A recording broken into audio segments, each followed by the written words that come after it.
오늘 우리에게 새날을 주신 하나님께 감사하고 이른 시간 준미 전에 모인 여러분을 축복합니다. 우리 다 함께 하나님을 찬양하겠습니다. 찬송가 516장입니다.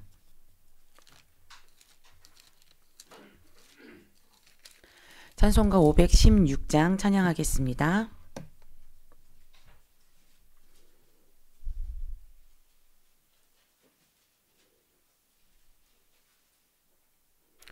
옳은 길 따르라 주의 길을 세계 만민의 참된 길 이 길 따라서 살기를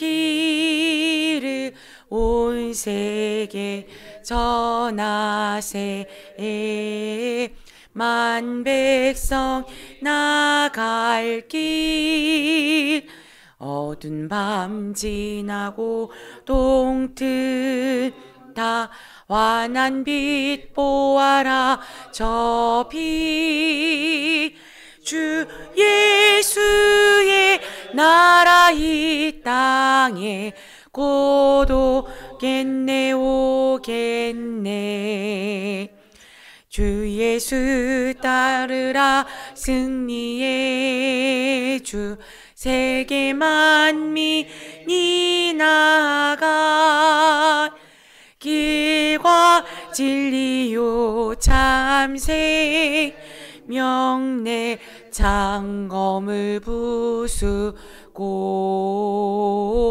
다 따르와 평왕 어두운 밤 지나고 동튼다 환한 빛 보아라 저 빛 주 예수의 나라 이 땅에 곧 오겠네 오겠네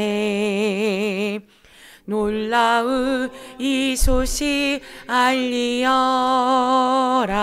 세계 만민을 구하려 내 주 예수를 보내신 참사랑 하나님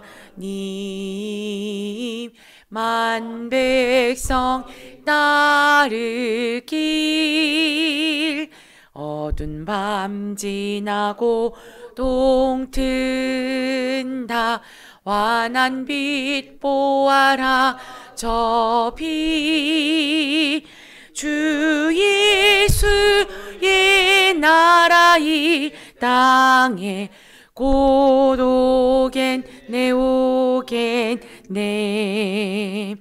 고난 길에 치고 찾아온 길 많은 백성을 구한 길 모두 나와서 믿으면 온 세상이 마침내 이 진리에 살겠네 어두운 밤 지나고 동튼다 환한 빛 보아라 저 빛 주 예수의 나라 이 땅에 곧 오겠네 오겠네 아멘. 사도신경으로 우리의 신앙을 고백하겠습니다.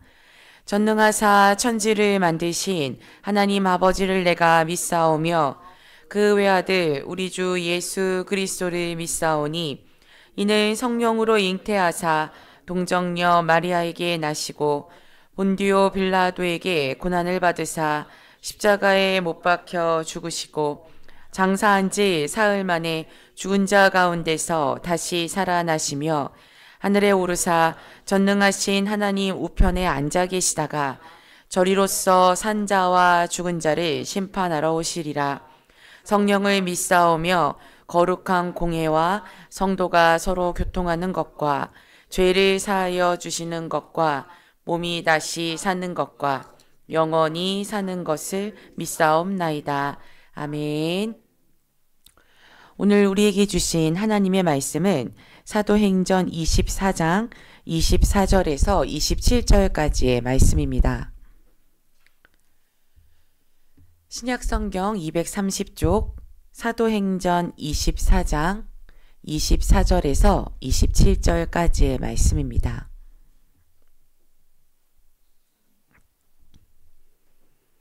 우리 찾으신 이 말씀을 한 목소리로 읽겠습니다. 수일 후에 벨릭스가 그 안에 유대 여자 두루실라와 함께 와서 바울을 불러 그리스도 예수 믿는 도를 듣거늘 바울이 의와 절제와 장차 오는 심판을 강론하니 벨릭스가 두려워하여 대답하되 지금은 가라 내가 틈이 있으면 너를 부르리라 하고 동시에 또 바울에게서 돈을 받을까 바라는 고로 더 자주 불러 같이 이야기하더라. 이태가 지난 후 보르기오 베스도가 벨릭스의 소임을 이어받으니 벨릭스가 유대인의 마음을 얻고자 하여 바울을 구류하여 두니라. 아멘. 이 말씀은 하나님의 말씀입니다. 오늘 하루도 하나님의 말씀을 힘입어 승리하는 복된 날 되시기를, 우리에게 가장 좋은 것 주시는 우리 주님과 동행하는 한 날 되시기를 바랍니다. 오늘은 현충일입니다. 국가를 위해 희생되거나 목숨을 바친 모든 이들을 애도하며 그들을 기억하고 기념하는 날입니다. 나라와 민족을 위해 기도하는 우리 모두가 될 수 있기를 바랍니다. 그리고 오늘 저녁엔 금요 기도회가 있습니다. 바울에게서 죄를 찾으려고 했으나 천부장 루시아도 그리고 벨릭스 총독도 바울에게 유죄를 선고할 수 없었습니다.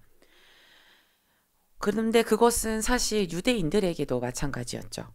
죄를 찾으려고 해도 죄를 찾을 수가 없으니까 거짓으로 바울을 고발하려 하지 않았습니까? 죄가 없는데 바울은 풀려나지 못했습니다. 이 재판을 주관하고 있는 벨릭스 총독이 바울을 향한 그리고 유대인들을 향한 아주 이기적인 목적이 있었기 때문입니다.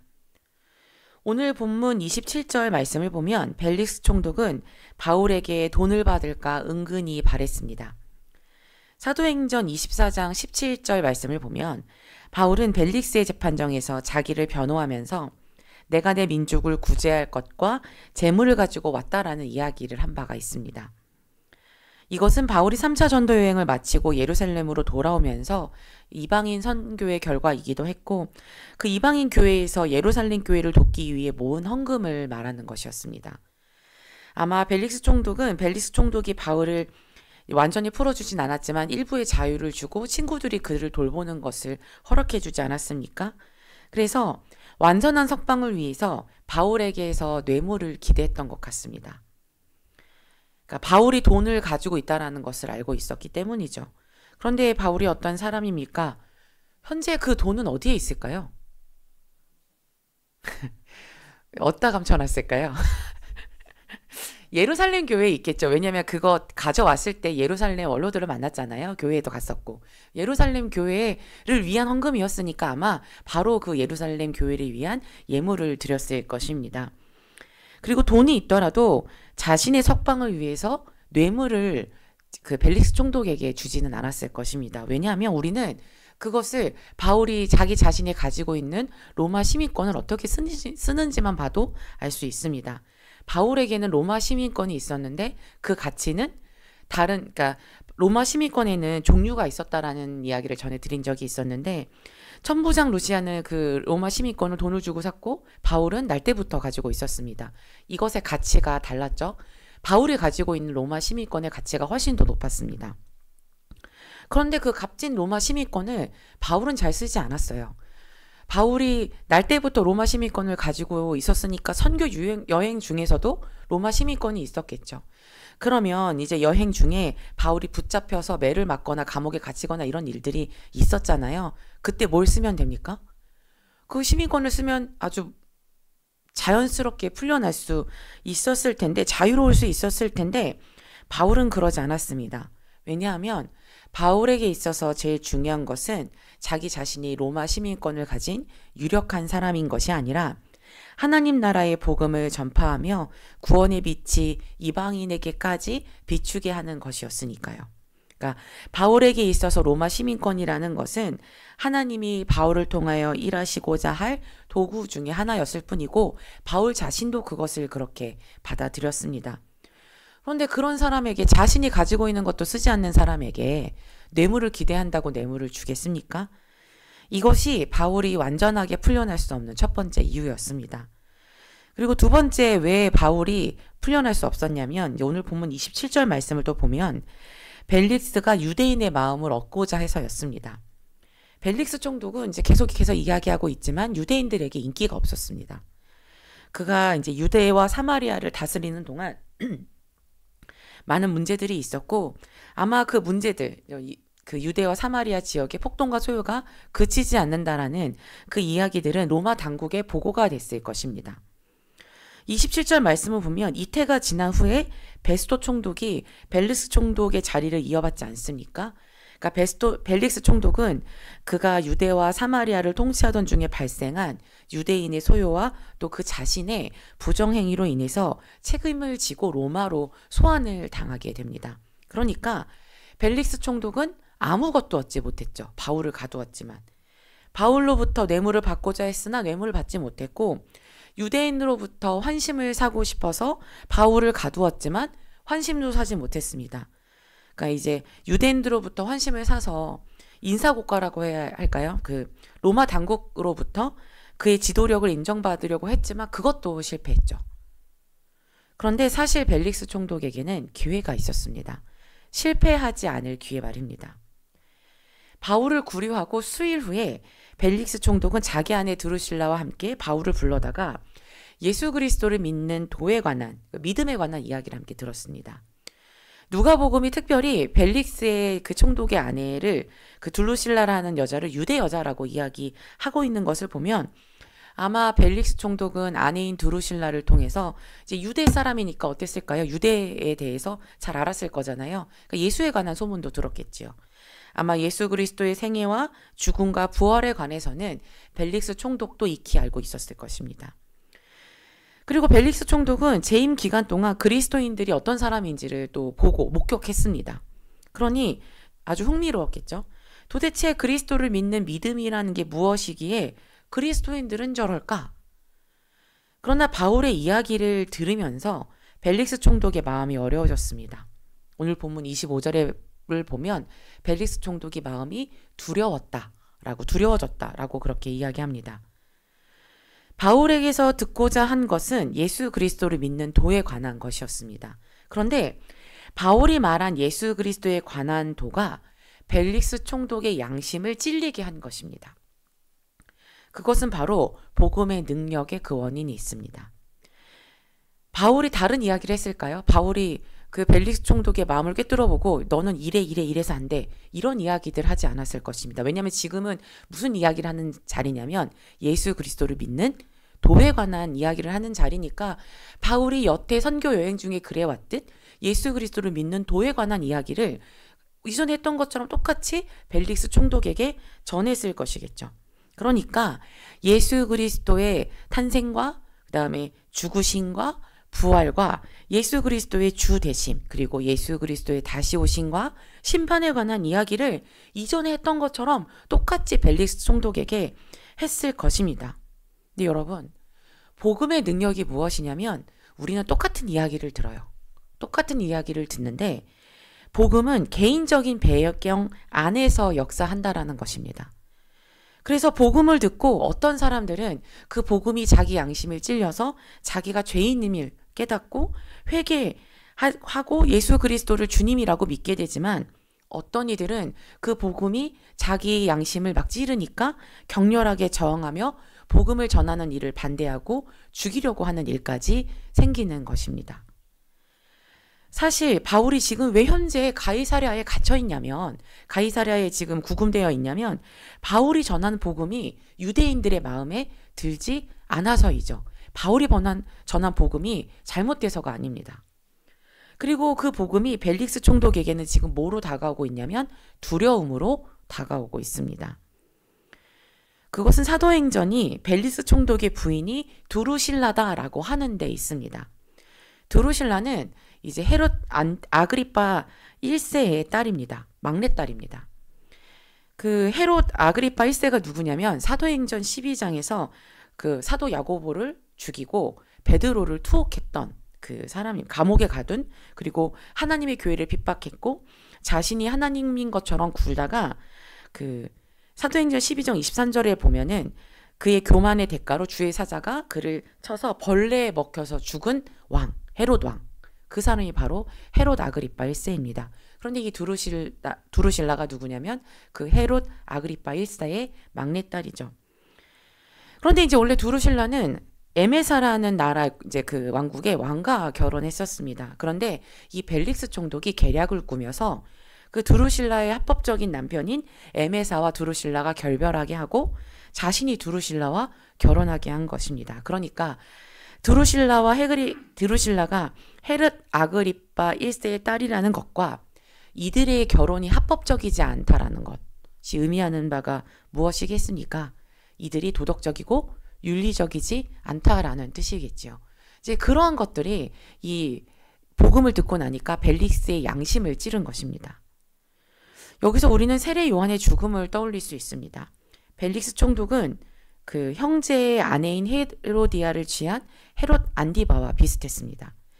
세례 요한이 그것을 비판했죠. 그러니까 어떻게 했습니까? 헤롯 안디바의 아내인 헤로디아가 이에 양심을 품고 세례 요한을 죽이려고 했지만 죽이지 못했죠. 그러다가 결국 자기 딸을 이용해서 결국 세례 요한을 죽였습니다. 헤로디아가 왜 세례 요한을 죽이려고 했냐면 자신의 죄 때문이었습니다. 드러나게 된 자신의 죄 때문에. 자신의 죄가 죄로 드러나는 것을 원하지 않았기 때문이죠. 벨릭스 총독도 마찬가지입니다. 바울은 벨릭스 총독에게 예수 그리스도를 믿는 도에 관한 이야기를 하면서 의와 절제와 장차 오는 심판에 관한 이야기를 했습니다. 그런데 이 이야기가 어떤 이들에게는 복음이지만 어떤 이들에게는 두려움이 되는 것입니다. 벨릭스에게는 두려움이었습니다. 차마 다행인 것은 그가 이제 헤로디아처럼 완전히 뻔뻔하게 나가진 않았다는 것입니다. 벨릭스 총독에게는 어느 정도 남아있는 양심과 진실함이 있었습니다. 그것이 그를 두려워하게 만들었습니다. 바울이 벨릭스 총독에게 전한 그 이야기, 예수 그리스도, 의와 절제와 장차 오는 심판을 관한 이야기가 벨릭스 총독에게 복음, 즉 좋은 소식이 되려면 복음과 마주하니까 어땠어요? 두렵고 복음이 자기 자신을 부끄럽게 만들었잖아요. 그럼 어떻게 하면 됩니까? 그 다음인 회개로 넘어가면 됩니다. 하지만 벨릭스 총독은 그 복음과 마주하여 자기 자신이 죄인임을 깨닫게 되었지만 어떻게 결정했냐면 눈 감기로 결정했습니다. 그래서 25절 말씀을 보면 바울에게 벨릭스가 뭐라고 하냐면 그 복음을 듣고 나서 내가 틈이 있으면 너를 부르리라 라고 하면서 복음을 받아들이는 것을 거부합니다. 만약 복음을 받아들였다면 어떻게 했을까요? 회개하고 세례를 받았겠죠. 여러분, 복음에는 능력이 있습니다. 복음은 우리를 변화시킬 수 있는 능력이 있습니다. 그런데 여러분, 우리에게도 능력이 있는 것 아십니까? 우리에게는 어떤 능력이 있냐면 우리가 복음을 받아들이거나 아니면 복음을 거부해서 복음으로부터 도망할 수 있는 능력이 우리에게 있습니다. 오늘 벨릭스 총독이 그것을 우리에게 보여줍니다. 벨릭스 총독은 회개의 기회를 놓쳤고 그리고 하나님 나라를 이 땅에서 그리고 심판 이후에 영생의 기회를 놓쳐버렸습니다. 오늘 벨릭스 총독과 마주한 우리는 복음 앞에서 도망하는 자가 아니라 복음을 받아들이는 내가 죄인임을 깨닫고 주님 앞에 회개하고 예수 그리스도를 주님으로 모시는 삶을 살아갈 수 있기를 간절히 소망합니다. 바울은 이후에 2년의 기간 가이사랴에서 구금되게 됩니다. 그러면 그 바울이 구금된 2년은 바울에게 있어서 잃어버린 2년일까요? 그렇지 않습니다. 바울은 지금까지 구금되어 있는 시간까지 포함해서 계속해서 어떤 일을 했냐면 복음을 전했습니다. 듣던 듣지 않던 예루살렘에서 천부장 루시아에게 그리고 벨릭스 총독 앞에서 바울을 죽이려고 했던 유대인들 앞에서 바울은 끊임없이 목숨을 걸고 복음을 전했습니다. 그러나 복음의 능력이 나타나지 않는 것처럼 보이는 것일 뿐이죠. 그런데 그렇지 않습니다, 여러분. 하나님 나라가 겨자씨 같이 눈에 보이지는 않지만 작고 작은 그 겨자씨가 심겨지면 어떻게 된다 그랬습니까? 나무가 되어 많은 새들이 와서 그 나무에서 쉴 수 있다라고 이야기하지 않습니까? 복음의 능력도 이와 같습니다.